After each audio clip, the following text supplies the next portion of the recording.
So welcome back to the channel. On today's video we're going to be taking a look at one of my favorite plants, Bolbitis, and what makes this guy tick and what you should know about it. So let's get into it. What's going on, guys? Just from H2Oplants.com, and today we're taking a look at Bolbitis Heudelotii, I think is how you pronounce this maybe. There's two different kinds mainly in the aquarium hobby. There's this one and then there's Heteroclita, I think is how you call it, or how you say it.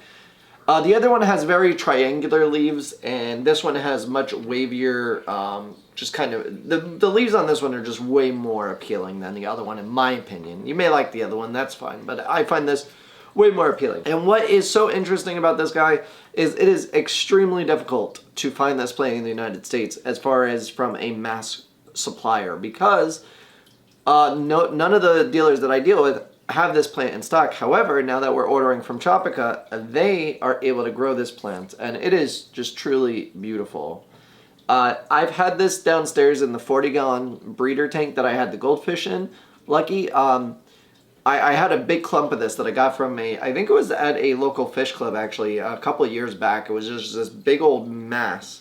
And I just so happened to get it, and people have asked me for pieces of it, and I just really won't sell it because this plant is such a slow grower. Like Anubis and Java Fern are really slow growers. This guy is in the same kind of ballpark. It's also a rhizome plant, so that's kind of a very similar thing.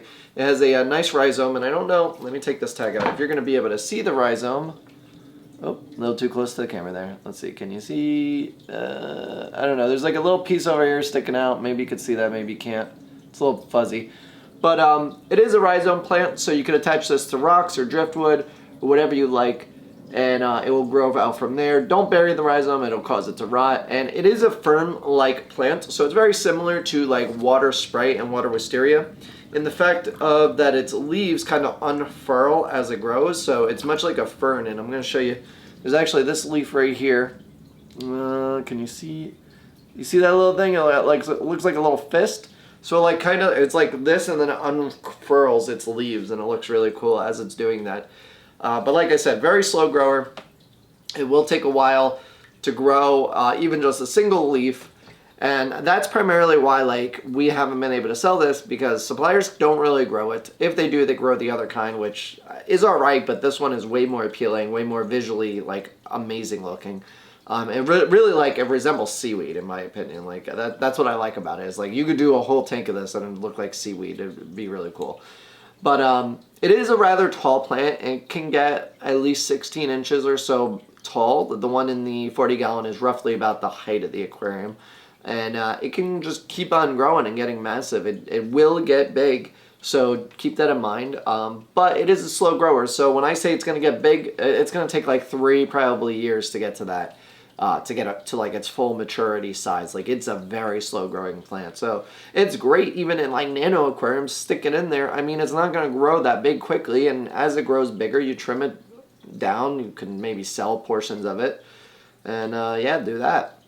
Now, you know, it's an easy plant to grow. So it doesn't need super intensive light. I would say low to medium light is fine with this guy. I do have it under a rather medium light-ish. It's kind of I would say it's right in the middle of lights that you can have on it. What I currently am growing, the one that I have in.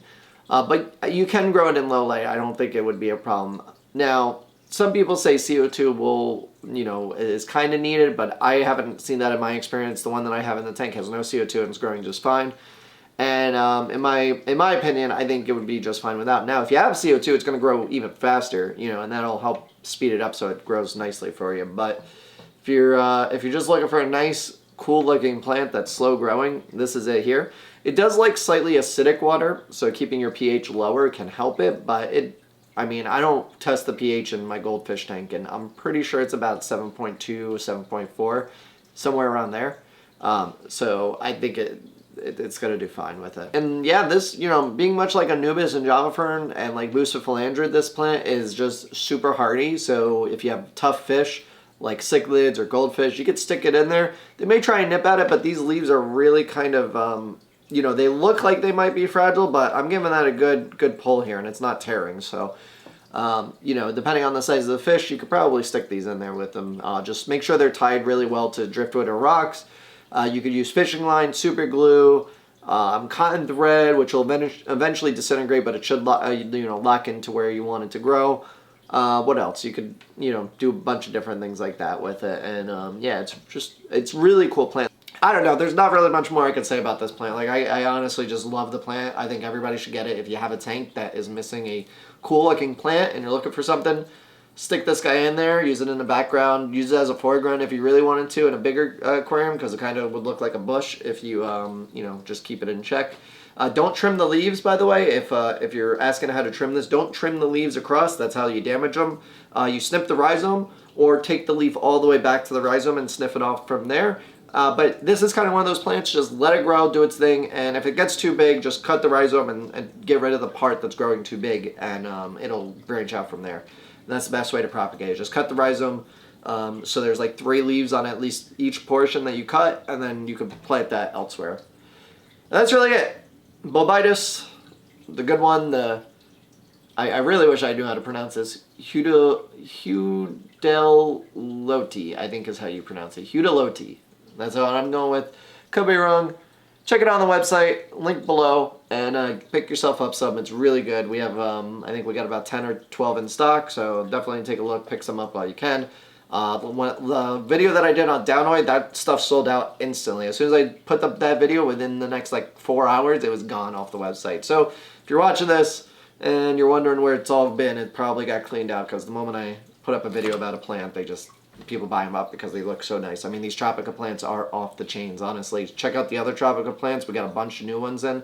So, like, there's just a crazy variety. And, the demand seems to be there for the tropical plants. So, I'm trying to bring in more and more tropical plants into the inventory, and kind of decreasing the other ones a little bit, just so that way we have, a nice balance. Because they've been selling really good, the tropical plants. So, I can't knock it. They're beautiful plants. They really are. They're probably the best quality I've ever seen in aquarium plants. So definitely check that out. If you want to know more about tropical plants, you can click a video up above about it that I've done, showing you the differences between like 2 different companies, and why I think you should get Tropico over that one if you can afford it. But other than that, guys, leave me a comment down below. Let me know what you think of Bolbitis. Do you have it? Are you interested in it now that you know about it? Because it honestly is like top 2 favorite plants. Like that and Boost.